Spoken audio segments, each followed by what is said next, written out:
कि हमको शाहों की अदालत से तवक्को तो नहीं, आप कहते हैं तो जंजीर हिला देते हैं।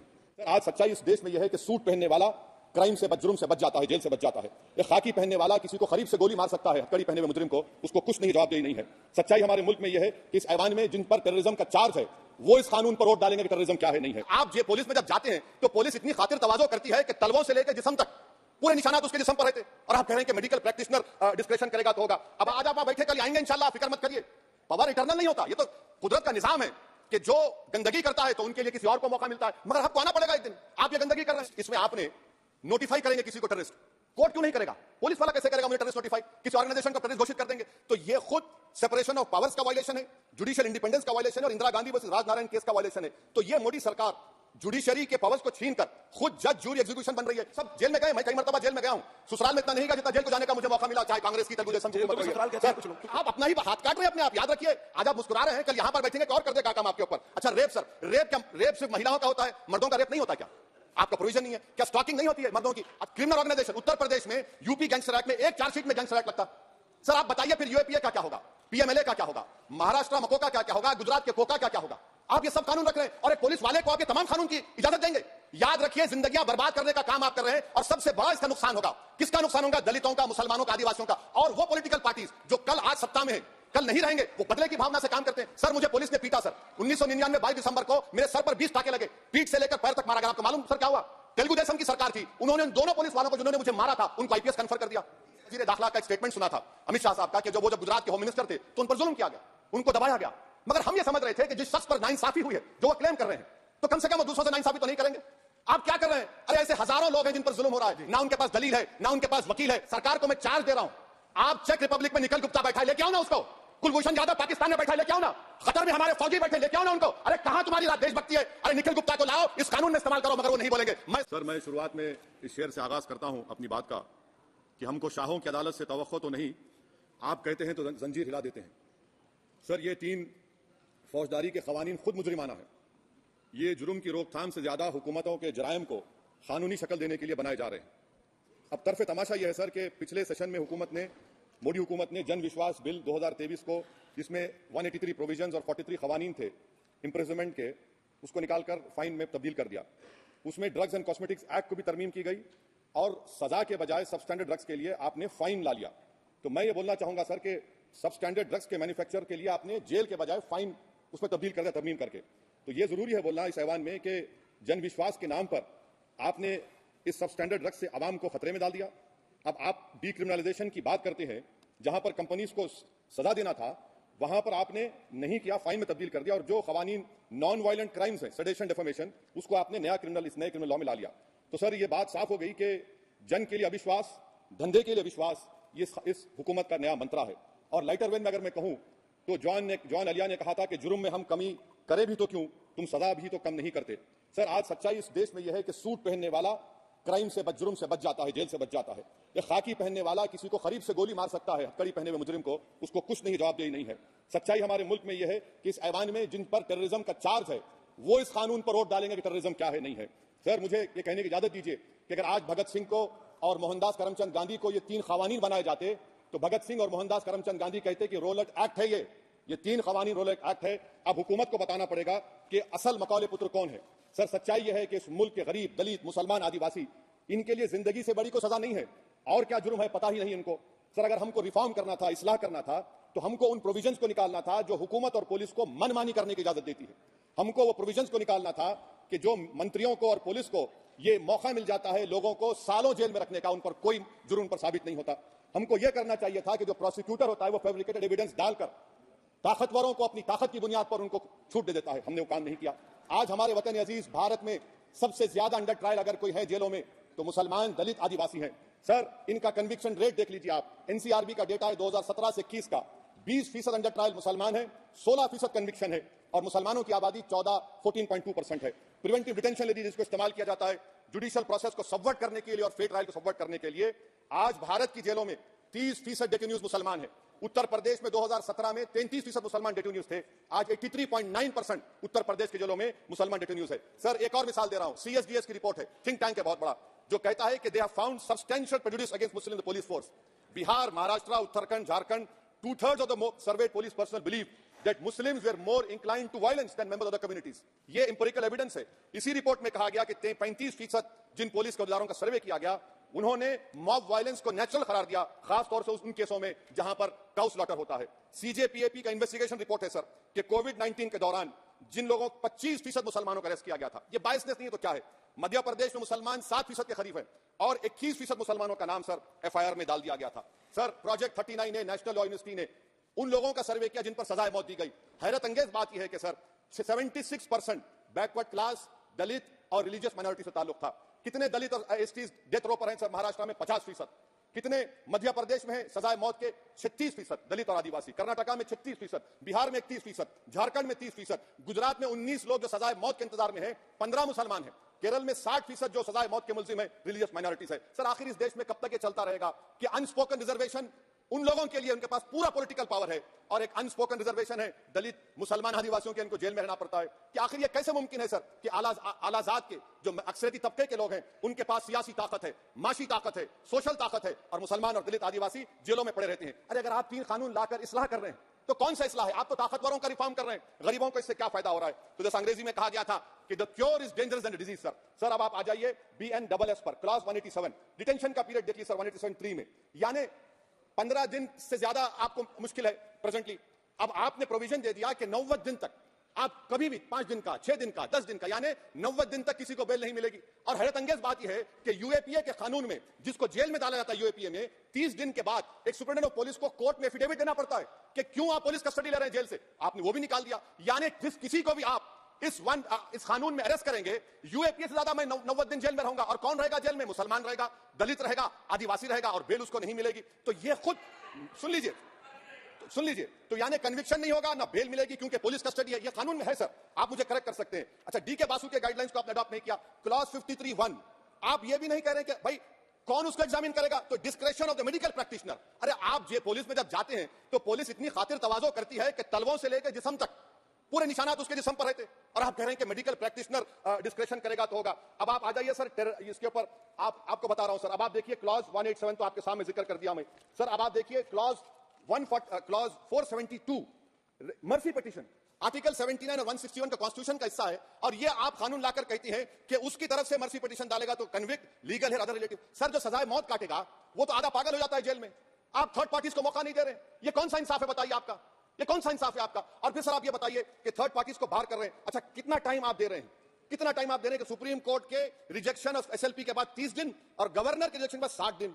ये कैसा इंसाफ होगा सर? सुप्रीम कोर्ट ने कहा कि multiple mercy petitions can be filed, आपने उसको बुला दिया. अच्छा सर, अब आप एक और बात देख लीजिए. क्लॉज 479 में ये कहते हैं कि अगर कोई डिटेंशन पीरियड अपना 1/2 ऑफ द क्राइम जो ऑफेंस का पूरा कर लिया तो उसको बेल मिलेगी. आप तो उसको और खतरनाक कर दिए हैं. आप ये कहते हैं, उसमें ये कहते हैं सर, यहां पर आपने कह दिया क्लॉज 187 में, सॉरी सर, ये डिटेंशन मल्टीपल क्लॉज 479 में अगर एक से बढ़ के ज्यादा ऑफेंस होगा, या ऑफेंस होगा लाइफ इंप्रिजनमेंट का, या पेंडिंग होगा, तो उसको बेल नहीं मिलेगी. अरे हम तमाम तो ऋषिकांत दुबे, आपको जब केस लगा, आपने कहा आपकी गाड़ी पर हमला हुआ, मैं जानता हूं, आप पर तो एक सेक्शन नहीं लगा, कई सेक्शन आप पर लगा दिए गए, तो फिर मुझे बेल नहीं मिलेगी. ये क्या कर रहे हैं आप? किस लिए कर रहे हैं आप अंदाजा भी लगा रहे हैं भाई आज आप वहां बैठे, कल आएंगे इंशाल्लाह, फिक्र मत करिए. पावर इटर्नल नहीं होता, ये तो कुदरत का निजाम है कि जो गंदगी करता है तो उनके लिए किसी और को मौका मिलता है, मगर आपको आना पड़ेगा एक दिन. आप ये गंदगी कर रहे हैं. अच्छा सर, ये बताइए कि हमने आप किसको कितना persons are pending proceeding in more than one offence, और चार्जशीट में कई आते हैं. यानी जब हम पर केस बुक होता है सर तो फूल का गुलदस्ता आता है, हर सेक्शन होता है उसमें, तो मुझे बेल नहीं मिलेगी. तो ये एक बात है सर. फिर आप आ जाइए सर, मैं आपको बताना चाहूंगा सर, यहां पर आपको, सॉरी सर, ये इतना बड़ा बिल है. फिर आप टेररिज्म पर सर, BNS का टेररिज्म सर, ये बड़ा ही डेंजरस, आपने खतरनाक आपने काम किया है. इससे दहशतगर्दी का मुकाबला नहीं होगा, सिविल लिबर्टीज खतरे में पड़ जाएंगे. और सबसे बड़ी बात तो यह है सर, इसमें आपने नोटिफाई करेंगे किसी को टेररिस्ट, कोर्ट क्यों नहीं करेगा?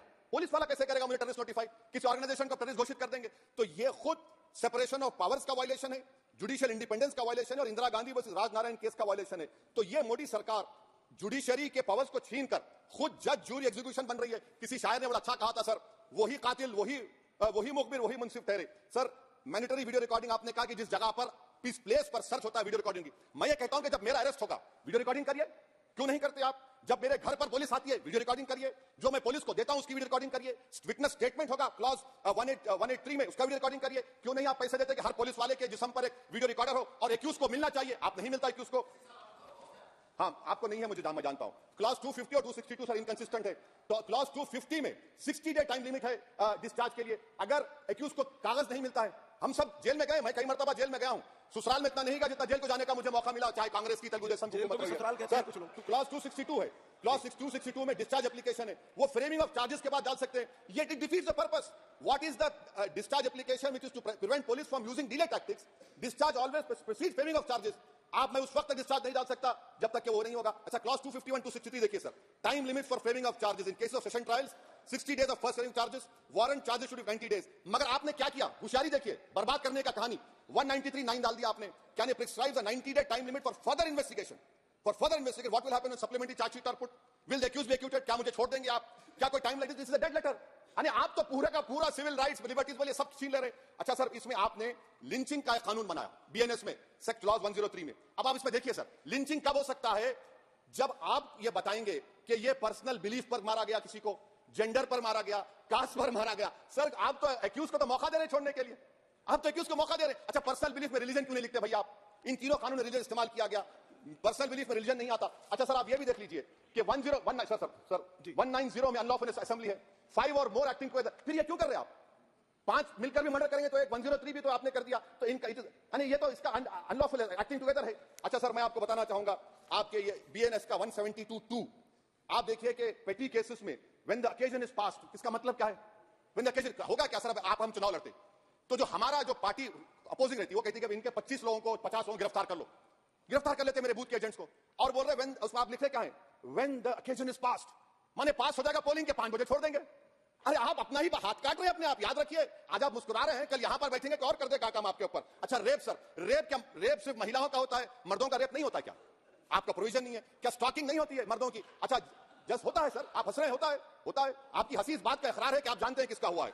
तो justice JS Verma sir, justice JS Verma का जेंडर न्यूट्रल बनाइए। अच्छा, क्लॉज 69 को, क्लॉज 69 लव जिहाद आ गया, देखिए सर, क्लॉज 6 लव जिहाद आ गया, उसमें बियॉन्ड रीजनेबल डाउट प्रूव ही नहीं कर पाएंगे आप।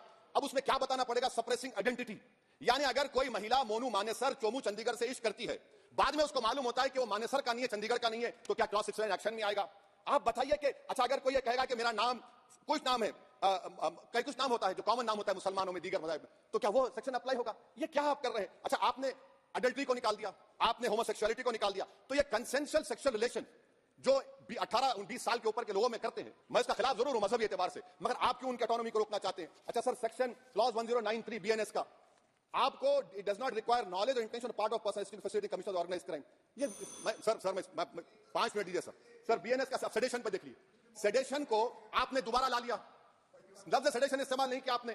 3 साल से 7 साल आपने सुप्रीम कोर्ट अंडरटेकिंग दी थी कि ये प्रोविजन नहीं लाया जाएगा। तो चेयरमैन सर, यहां पर हिंदी के बहुत मशहूर कवि का वो शेर मुझे याद आ रहा है, मैथिली शरण गुप्त का, कि राज्य को यदि हम बना लेंगे भोग तो बनेगा वो प्रजा का रोग, फिर कहूं मैं क्यों ना उठकर हूं आज मेरा धर्म राजद्रोह। कार्ल मार्क्स ने कहा था sir, history repeats itself first as a tragedy, second as a farce. अब क्लॉज 195(1)(d) देखिए, it criminalises the making of publication of false and misleading information jeopardising sovereignty integrity of India. Vague है, यानी जो कोई भी पत्रकार investigative journalism लिखेगा आप उसको इस्तेमाल कर लेंगे और जेल की सलाखों में उसको डालकर आप सड़ा देंगे। सर मैं आपको और एक बात बताना चाहूंगा कि rash and negligent act IPC में था 2 साल थे, 304, आप उसको बढ़ाकर 5 साल कर दिया 1061 में बीएनएस 1 में, और rash and negligent driving 304 IPC में था 2 साल के साथ आपने 10 साल कर दिया। ये क्रिमिनल जुरिस्प्रूडेंस का हिस्सा नहीं है। अच्छा, क्रिमिनल ऑर्गेनाइजेशन उत्तर प्रदेश में यूपी गैंगस्टर एक्ट में एक चार्जशीट में गैंगस्टर एक्ट लगता। सर आप बताइए फिर यूएपीए का क्या होगा, पीएमएलए का क्या होगा, महाराष्ट्र मकोका का क्या होगा, गुजरात के कोका का क्या होगा? आप ये सब कानून रख रहे हैं और एक पुलिस वाले को आप ये तमाम कानून की इजाजत देंगे? याद रखिए, जिंदगियां बर्बाद करने का काम आप कर रहे हैं और सबसे बड़ा इसका नुकसान होगा। किसका नुकसान होगा? दलितों का, मुसलमानों का, आदिवासियों का। और वो पॉलिटिकल पार्टीज जो कल आज सत्ता में है, कल नहीं रहेंगे, वो बदले की भावना से काम करते हैं। सर मुझे पुलिस ने पीटा सर 1999 22 दिसंबर को मेरे सर पर 20 टाके लगे, पीठ से लेकर पैर तक मारा गया। आपको मालूम सर क्या हुआ? तेलुगु देशम की सरकार थी, उन्होंने उन दोनों पुलिस वालों को जिन्होंने मुझे मारा था उनको आईपीएस कन्फर कर दिया।